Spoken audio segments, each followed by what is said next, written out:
राधे राधे बच्चों, जय श्री कृष्ण। मैं आपको पिछले वीडियो में बताए थे, देखिए पिछला वीडियो ही का फोटो है। किसी भी लेंस की क्षमता उसके फोकस दूरी के व्युत्क्रम के बराबर होती है। यही बताए थे आपको।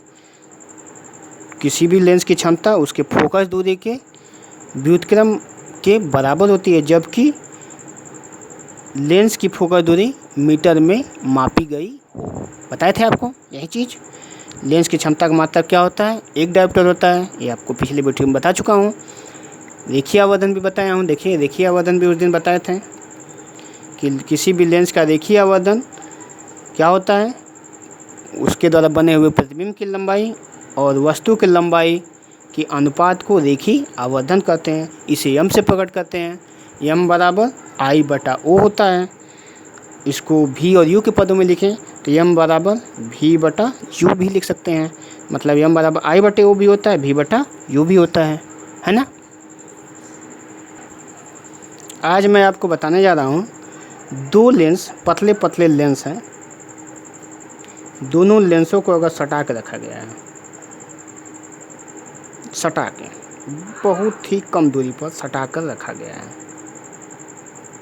दोनों उत्तल लेंस हैं, तो दोनों एक की फोकस दूरी f1 है, दूसरे की फोकस दूरी f2 है। पहले लेंस के लिए यहाँ से कोई किरण जा रही है u से, कहाँ पर इसका प्रतिबिंब बनना चाहिए था? भी डैश पर बनना चाहिए। यहाँ भी है, भी पर बनना चाहिए था, तो यहाँ पर भी डैश रखें। लेकिन दूसरे लेंस की वजह से ये कट गया और विचलित हो गया। कहाँ पर बन रहा है? भी डैश भी पर बन रहा है,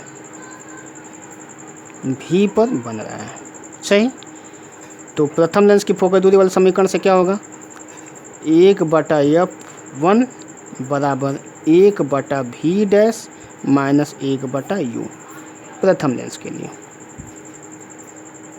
प्रथम लेंस के लिए, ठीक। द्वितीय लेंस के लिए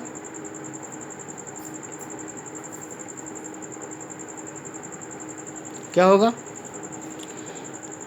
1/f2 बराबर 1/v माइनस 1/v डैश।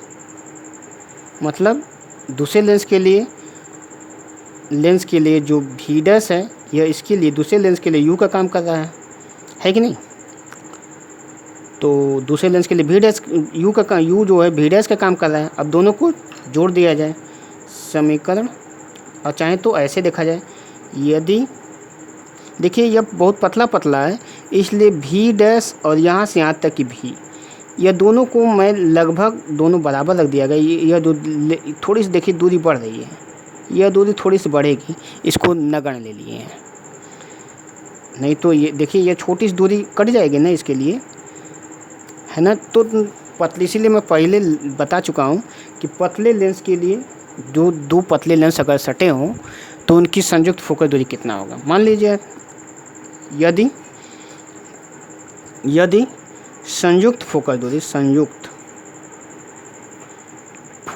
दोनों की संयुक्त फोकस दूरी कैपिटल F हो, तो क्या हो जाएगा?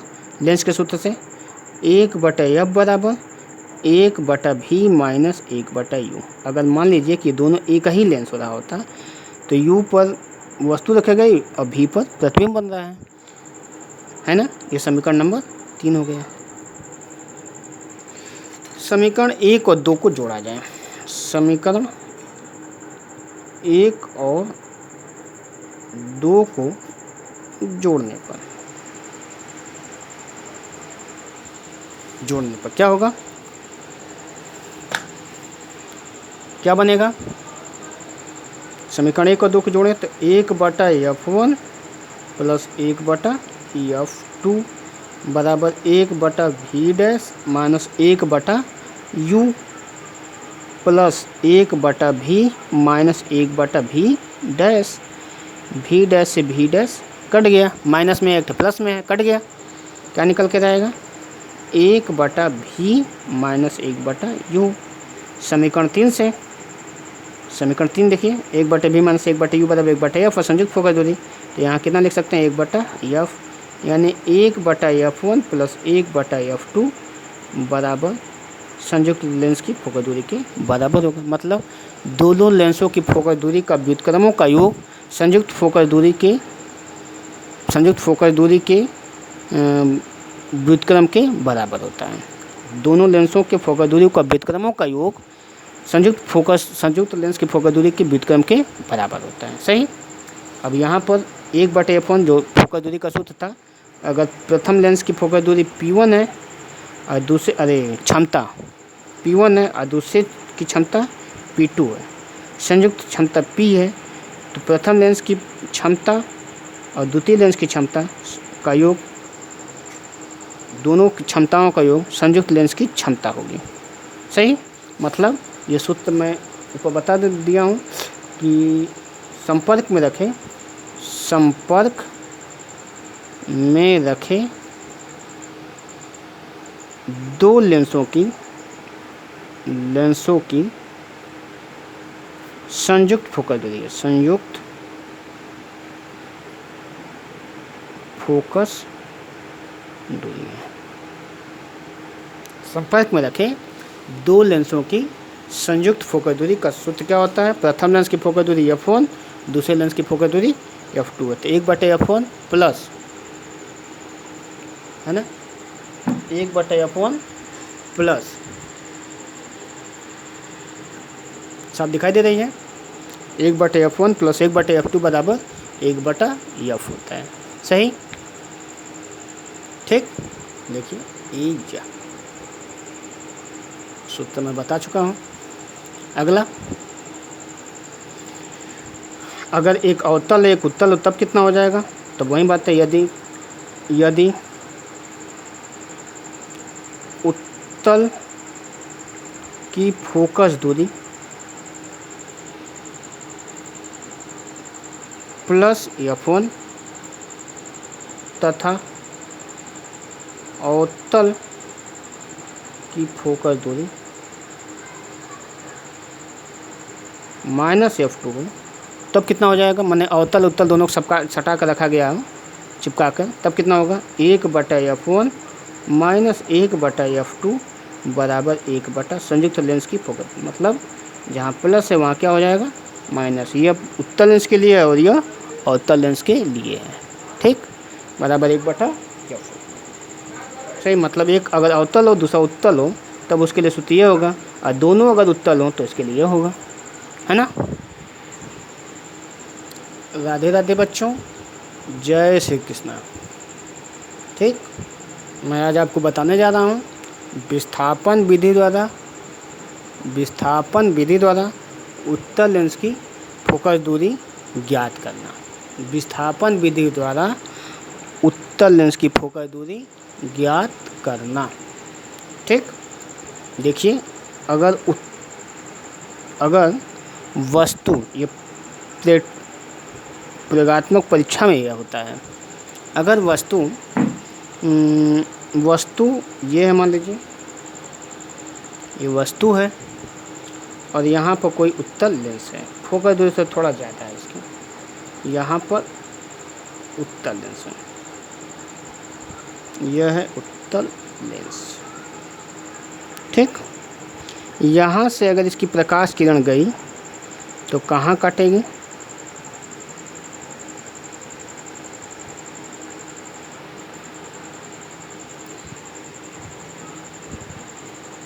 ये देखिए ऐसे काटेगी।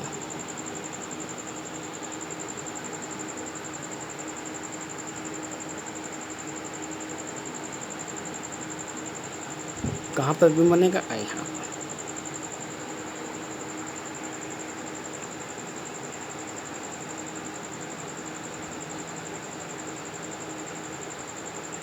है ना।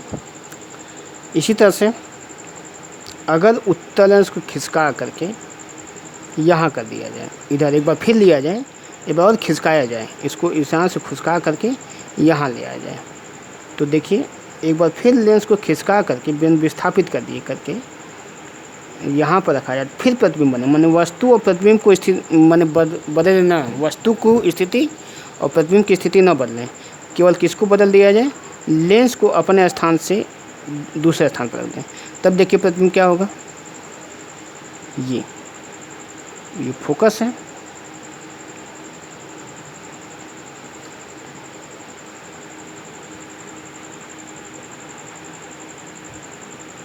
प्रतिबिंब फिर बनता है वहीं पर। माने वस्तु और प्रतिबिंब की स्थिति में परिवर्तन न करें तो लेंस को दो जगह रखने पर प्रतिबिंब हूबहू एक ही जगह बनता है। प्रयोग द्वारा देखा गया है कि पहली स्थिति में देखिए यह U है पहली स्थिति में, और यह V है दूसरी स्थिति में, यह U डैश है और यह V डैश है। तो प्रयोग द्वारा ये पता चला है कि U बराबर V डैश होता है, या U बराबर देखिए यह दूरी और यह दूरी आपस में बराबर होती है, या यह दूरी U डैश बराबर V होता है ना। प्रयोग द्वारा ये पता चला है। तो इसको हम हल करने जा रहे हैं। यदि लेंस की फोकस दूरी F हो, 1/F बराबर क्या होता है, 1/V माइनस 1/U सूत्र होता ही है, होता है कि नहीं। अब इसी सूत्र में अब हम एक चीज़ और बता दें, यह सूत्र होता है, इसी सूत्र में लेंस के सूत्र में यह मान U और V का रखेंगे। देखिए कैसे, यहाँ पर अगर लेंस के दोनों विस्थापनों के बीच की दूरी A है, लेंस के दोनों विस्थापनों के बीच की दूरी D है, और वस्तु तथा प्रतिबिंब के बीच की दूरी, वस्तु और प्रतिबिंब के बीच की दूरी E है ना। तो ध्यान रखिए A बराबर कितना होगा, V प्लस U, या U प्लस V होगा, तथा D बराबर क्या होगा, D बराबर देखिए ये पूरा यहाँ से यहाँ तक V है, V में से V डैश घटा दिया जाए, अभी बताए हैं, यह दूरी घटा दें तो D के बराबर। V डैश किसके बराबर, देखिए यह V डैश U के बराबर है, तो कितना लिख सकते हैं, V माइनस U, ये भी लिख सकते हैं। D बराबर देखिए समीकरण नंबर 2 और समीकरण नंबर 3, A और D को जोड़ने पर समीकरण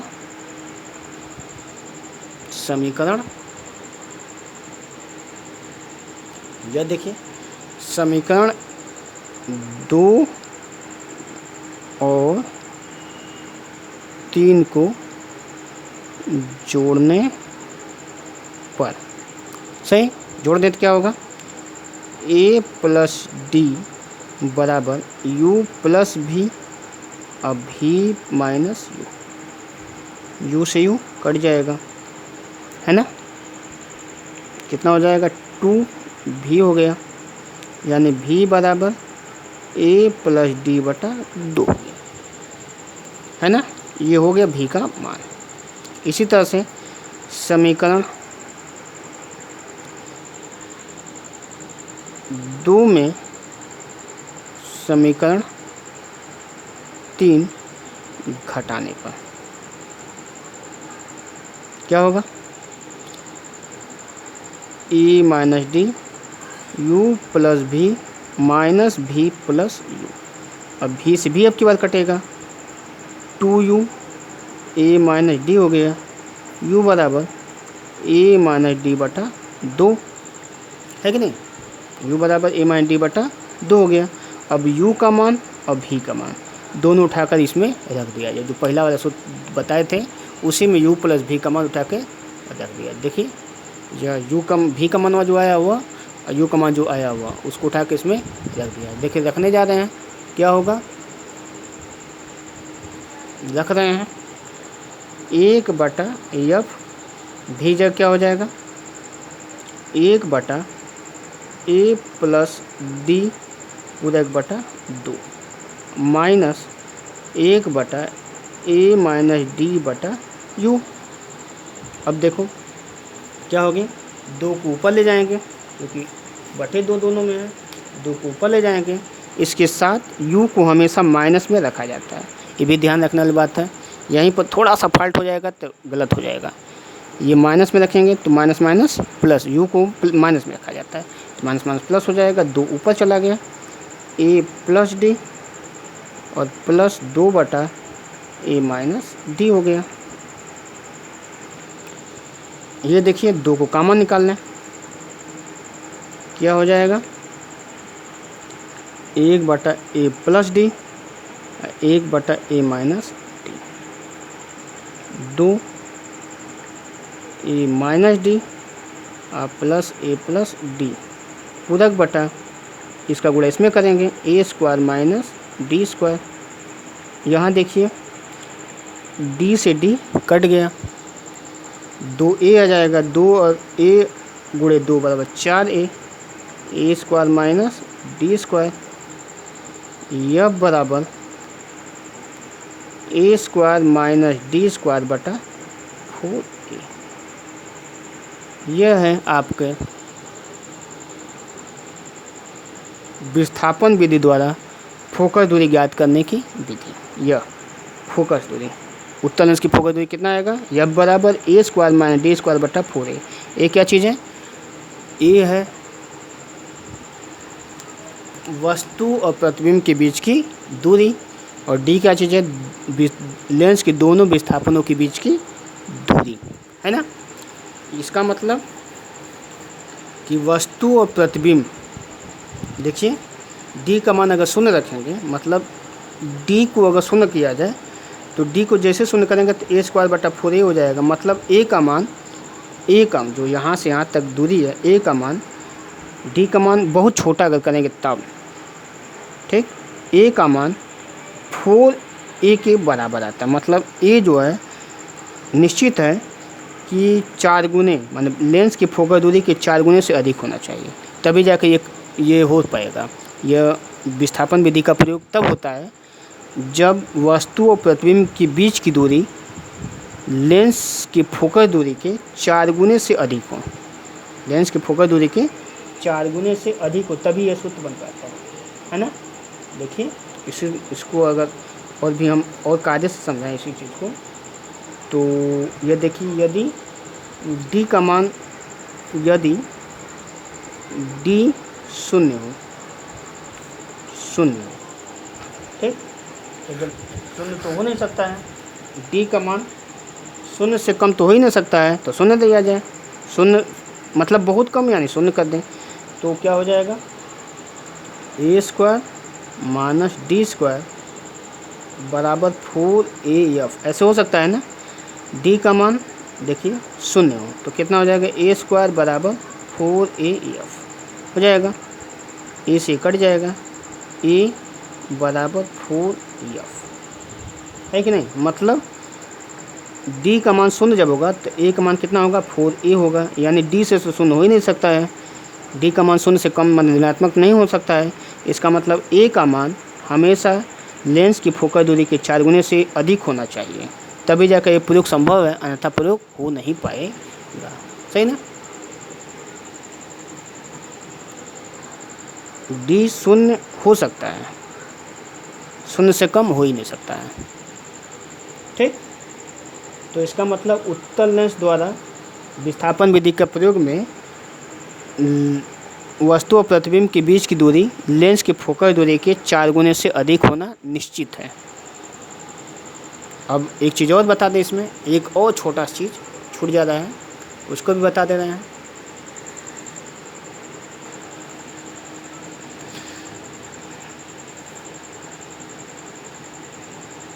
वस्तु की लंबाई, देखिए वस्तु की लंबाई दोनों स्थिति में, जैसे मान लीजिए कि यह आई है, यह आई डैश था और यह आई डबल डैश है, तो वस्तु की लंबाई